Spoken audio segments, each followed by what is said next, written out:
A number of years ago, the Central Bank of the United States, the Federal Reserve, produced a document entitled Modern Money Mechanics. This publication detailed the institutionalized practice of money creation as utilized by the Federal Reserve and the web of global commercial banks it supports. On the opening page, the document states its objective. The purpose of this booklet is to describe the basic process of money creation in a fractional reserve banking system. It then proceeds to describe this fractional reserve process through various banking terminology, a translation of which goes something like this. The United States government decides it needs some money, so it calls up the Federal Reserve and requests, say, $10 billion. The Fed replies saying, sure, we'll buy $10 billion in government bonds from you. So the government takes some pieces of paper, paints some official-looking designs on them, and calls them treasury bonds.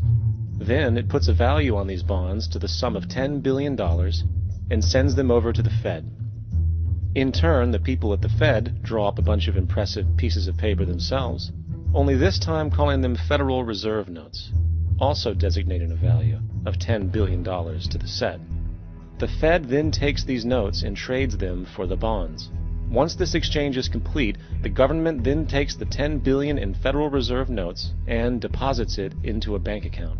And upon this deposit, the paper notes officially become legal tender money, adding $10 billion to the U.S. money supply. And there it is. $10 billion in new money has been created. Of course, this example is a generalization, for, in reality, this transaction would occur electronically, with no paper used at all. In fact, only 3% of the U.S. money supply exists in physical currency. The other 97% essentially exists in computers alone. Now, government bonds are, by design, instruments of debt, and when the Fed purchases these bonds, with money it essentially created out of thin air, the government is actually promising to pay back that money to the Fed. In other words, the money was created out of debt. This mind-numbing paradox of how money or value can be created out of debt or a liability will become more clear as we further this exercise. So, the exchange has been made and now $10 billion sits in a commercial bank account. Here's where it gets really interesting. For as based on the fractional reserve practice, that $10 billion deposit instantly becomes part of the bank's reserves, just as all deposits do.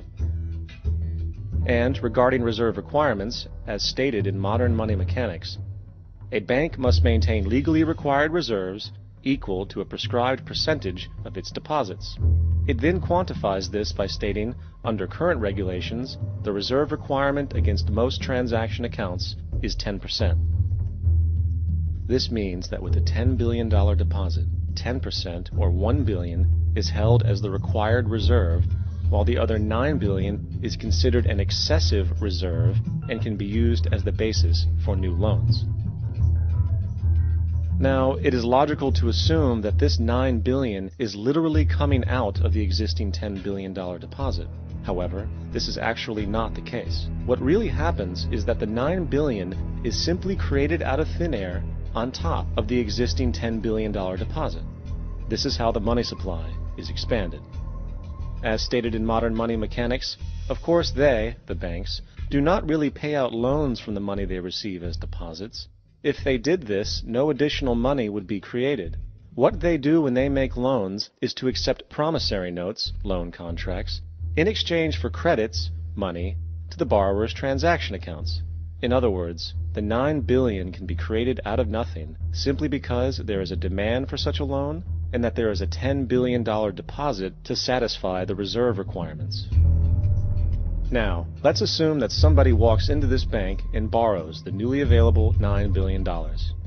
They will then most likely take that money and deposit it into their own bank account. The process then repeats, for that deposit becomes part of the bank's reserves. 10% is isolated, and in turn 90% of the $9 billion, or $8.1 billion, is now available as newly created money for more loans. And, of course, that 8.1 can be loaned out and redeposited, creating an additional 7.2 billion, to 6.5 billion, to 5.9 billion, etc. This deposit money creation loan cycle can technically go on to infinity. The average mathematical result is that about $90 billion can be created on top of the original $10 billion. In other words, for every deposit that ever occurs in the banking system, about 9 times that amount can be created out of thin air. Money jitters? Ask the obliging Bank of America for a jar of soothing instant money, M-O-N-E-Y, in the form of a convenient personal loan.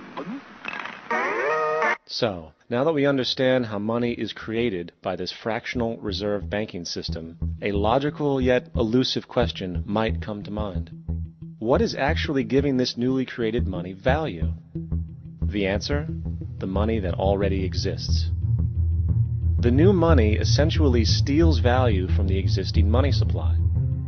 For the total pool of money is being increased irrespective to demand for goods and services. And as supply and demand finds equilibrium, prices rise, diminishing the purchasing power of each individual dollar. This is generally referred to as inflation, and inflation is essentially a hidden tax on the public. What is the advice that you generally get? And that is, inflate the currency. They don't say debase the currency. They don't say devalue the currency. They don't say cheat the people who are saved. They say lower the interest rates. The real deception is when we distort the value of money. When we create money out of thin air, we have no savings, yet there's so-called capital. So my question boils down to this. How in the world can we expect to solve the problems of inflation, that is, the increase in the supply of money, with more inflation? Of course, it can't. The fractional reserve system of monetary expansion is inherently inflationary. For the act of expanding the money supply, without there being a proportional expansion of goods and services in the economy, will always debase a currency. In fact, a quick glance at the historical values of the US dollar versus the money supply reflects this point definitively, for the inverse relationship is obvious. $1 in 1913 required $21.60 in 2007 to match value. That is a 96% devaluation since the Federal Reserve came into existence. Now, if this reality of inherent and perpetual inflation seems absurd and economically self-defeating, hold that thought, for absurdity is an understatement in regard to how our financial system really operates. For in our financial system, money is debt. And debt is money. Here is a chart of the U.S. money supply from 1950 to 2006. Here is a chart of the U.S. national debt for the same period. How interesting it is that the trends are virtually the same. For the more money there is, the more debt there is. The more debt there is, the more money there is. To put it a different way, every single dollar in your wallet is owed to somebody by somebody.